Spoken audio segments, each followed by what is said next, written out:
Sponsored by the Big 98, Nashville's #1 for new country and the home of the Bobby Bones Show.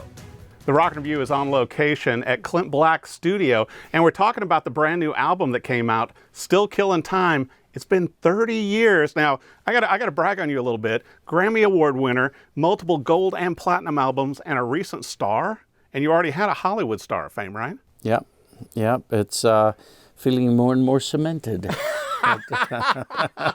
This new album is so great, Clinton. Thanks for letting us come to the studio. Thanks for being here. But it's like, it's a meld of the best of both worlds, really. You've got 8 live songs on there and 2 songs that didn't make it on the original album 30 years ago. Yeah, but kids, back in the day, we could only put 10 on a record. So they got pushed aside, and then, I always had 3 albums written every time I went in to make an album after that. So it just kept getting shuffled over here, and this is new, and we're excited about it, and until it was forgotten. Yeah. And so in doing this, I was never going to do a live album, but I decided if ever I was, the 30-year snapshot of who we are on stage now would be the time to do it. And I thought that would be also, to reach back and grab those 2. One of them I wrote before I met Hayden, who I wrote This Old House and Killin Time and Better Man with. And so it was reaching back, 35 years for that one. And they were songs I liked. And then recording them and keeping them in their old school style, but still contemporary recordings, I started to really like them. And then once everyone else started singing on This Old House, and I decided it would be an homage to the Grand Ole Opry, I fell in love with that song. It means so much more to me now than it ever did. And with just me singing, it just didn't have the weight. With all those other great voices, it just has so much. Well, and I've got to bring this up for our viewers too, Clint, where you've got Trace Adkins, Sarah Evans, Darius Rucker, Dierks Bentley. So, I know Cody Jinks, Steve Warner, Travis Tritt. Yeah, and it was so incredible, though, and the song is so moving, and I know you launched it on This Old House and everything, but then the video to where you're walking around backstage at the Opry, and the artists singing with you on this are coming alive in the pictures. Yeah, it's great. It's powerful. The original idea was I was just going to make the video with a bunch of Opry footage, and then my manager said, you have to be in your own video. so I had to it's one of those rules. Start trying to imagine what that was going to be like. And whenever I came upon the idea of the picture frames coming to life, then I got excited about that. I was already excited about the other video because of the great footage the Opry let me dig into all their archives. Because it opens with a Minnie Pearl. Yeah. And it's like, all those classic things that really set the Opry up as the history. But to me, it's so neat watching you walk around through the back there and just sort of taking it all in. You're just like everybody else that comes to the Opry. Yeah. And you're walking in those back rooms and seeing those pictures and even where the flood line is. Yep. And it's like the whole thing, it's a powerful video. It's our history. It is. It's our history. But it's so neat to see you come full circle. Like I said, it's hard to believe 30 years. I remember when you came out with the album and that you still tour with a lot of these same musicians, and you're ahead of your time, and you use those musicians to record the album. Yeah. Kind of unheard of back then. I heard that created some problems here in Nashville. There's a bunch of guys who said, well, we're going to do that too. And, the record companies like the great machine of the publishers and the songwriters and then the producers and the session guys, which is fantastic. But I had really pre-produced the album with those guys, so it was already kind of set and ready to go. And Stroud came to hear us playing in a bar down there in Texas to see if we could do it, and he decided he could make that work. Just amazing. Well, I've got to bring this up too. For some of your fans and viewers that don't know, you started playing harmonica when you were 13, wrote your first song when you were 14, and guitar at 15. Then you started playing with the family band at little barbecues in the back of the house for neighbors. Yeah, well, the neighbors didn't really like it, but it was a postage stamp of a backyard, so it was really just on the tiny little porch, and we were playing, and our family and friends were scattered around the yard. And I wasn't even in the band. It was my brother and 2 of his friends They didn't even have a bass player, and I played some acoustic guitar at that point. So, and I would just kind of sidle into the lead guitar player's microphone, and he kind of encouraged me to get over there, and I would start tracing my brother's vocals and just finding a note he wasn't on, and that was my training ground for singing harmonies. Yeah. So I was singing harmony with him, and one day the lead guitar player handed me a bass guitar and said, you know, we need a bass guitar player. I said, I don't know how to play bass. He goes, it's easy. Just only play the one note that starts every chord you play. Play the tonic. It wasn't quite that easy, but I literally learned how to play bass on stage. We didn't have rehearsals and that sort of thing. So just really got up there and screwed up a lot of music before I used to call myself jokingly the lead bass player. The lead. There's some extra notes in there. Oh, that's so incredible. Yeah. But, you know, it helped you also when you came out with that album that was dedicated to your father also. And that, you know, and like you said, too, you know, with this new album, you know, waiting until the time was right, because it's so neat hearing the crowds react to you playing live. Because those are songs, you know, that we've all been around through the years that you performed it, and you're still touring a lot. A lot. About 80, back 80 on the road in cities a year. 2020. And the crowds are what make that worthwhile. Right. Right. You know, I always tell the audience, we were playing these songs at sound check earlier. It wasn't as good. You know. How amazing. Now, I heard rumor that there might be a new album coming out in 2020. There is a new album. I pretty much finished it. Now I'm in that getting away from it period where I will come back and listen with fresh ears and see what I'd like to change, which usually happens, you know, after the album's already out, and you suddenly get to hear it with fresh ears, and you go, I wish I would have changed that.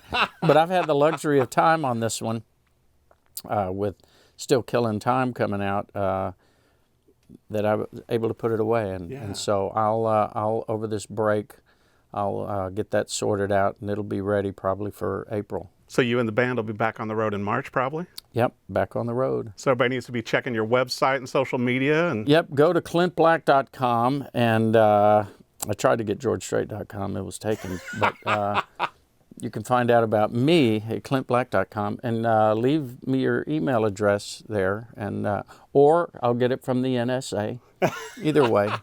And you can get the newsletter. We're all over the place, about 80 cities every year, and the show is really good, according to me. Yes, it is. I think all your fans, too. You know, I got to bring this up, too. We didn't mention it earlier, and you and I met years ago through your charity work, which you do so much, but also with This Old House, a portion of the proceeds from that song goes to the Opry Trust also. Yeah, the Opry Trust is something I liked, and then the more I learned about it, the more I liked, and the more I love it. Especially because it's not just for Opry members or singers, recording artists, songwriters. If you pulled cable on a tour and helped us get around and play our music, you're included if you need help. And you know, they have a committee that looks at requests and verifies with all of us, yeah, he drove my truck, and they jump in there and help them. Wow. So it's everyone who works to make our industry work. Right. Can benefit from what the a great Opry cause. Trust. Yeah. So you know, in between, you know, new albums, tours, all these great things, an incredible video. Any new TV or movie roles coming up that we should know about? Well, I'm on TV now, Eric. But you know, sometimes you've been in, you know, like Maverick and how many different TV series over the years? It's always You're funny about to me. due, aren't you? Yeah, it's about time. I think so. I'm looking for a director out there.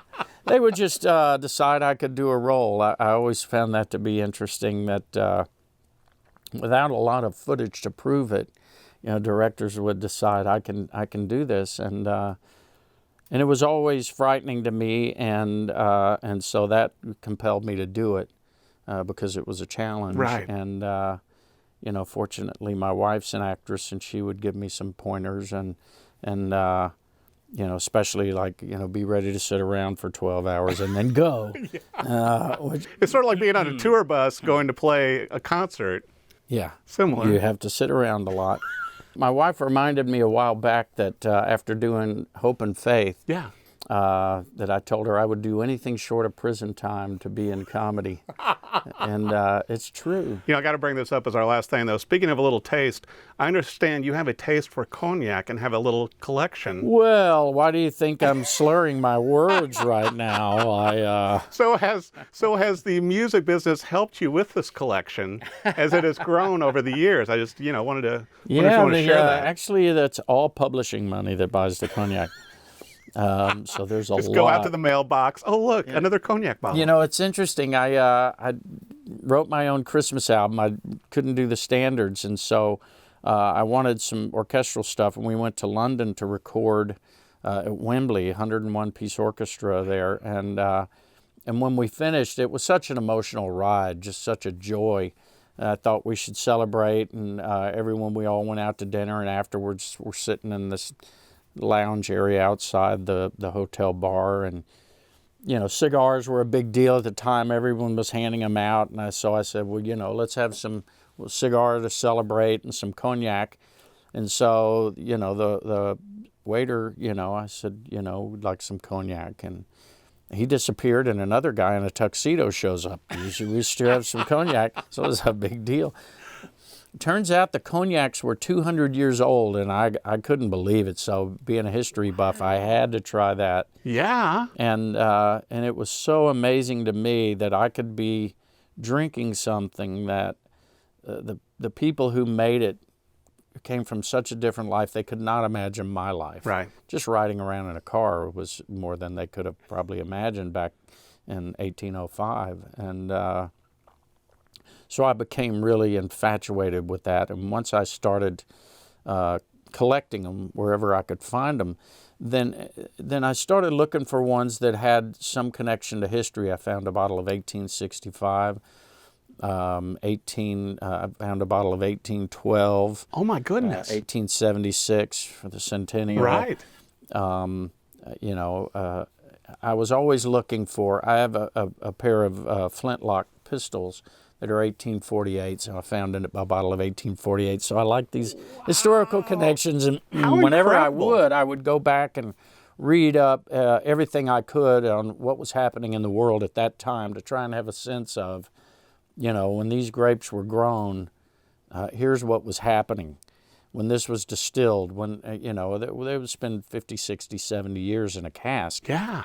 And so I would just try to understand. And then the bottles would sit in a basement over in France or England during the world wars and all that. And I would just try to have some perspective through that piece of history. What an experience then. So then you're savoring not only the flavor, but the time period that it was created and that it lived through.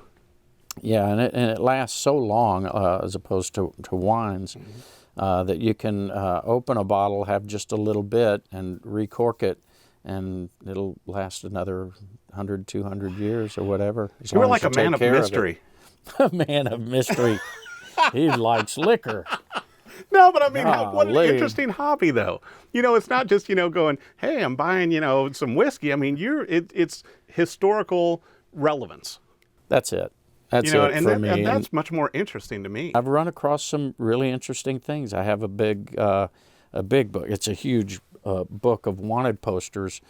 And I was told it was created by the sheriff of Leavenworth, Kansas at the turn of the 20th century. It turns out this book was the first ever known and certainly the largest crime database ever created. So what I thought was just a bunch of posters was this historical figure. He was the one that gave Sherman his horse at Vicksburg when Sherman's horse was shot out from under him. Oh my gosh. So this guy created this book to try to have an organized approach to who's who in the criminal world.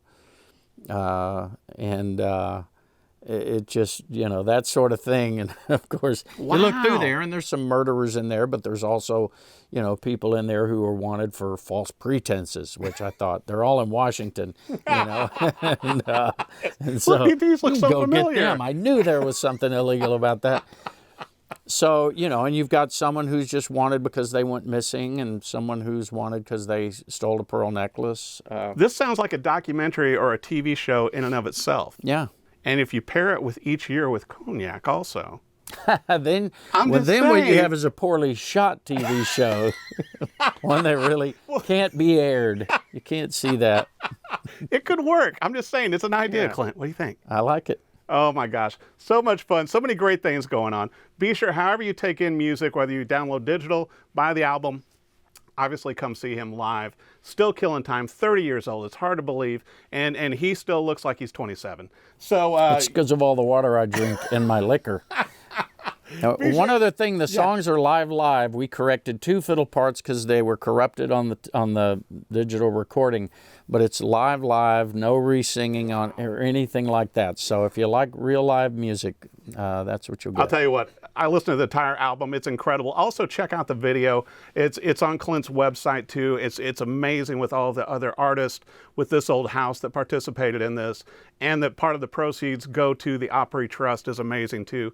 Clint Black, catch him on tour. He's going to be back on tour in 2020 and with a new album, and so many other great things going. It's the one and only Clint Black. Thanks for watching the Rock and Review. Sponsored by the Big 98, Nashville's #1 for new country and the home of a Bobby Bones Show.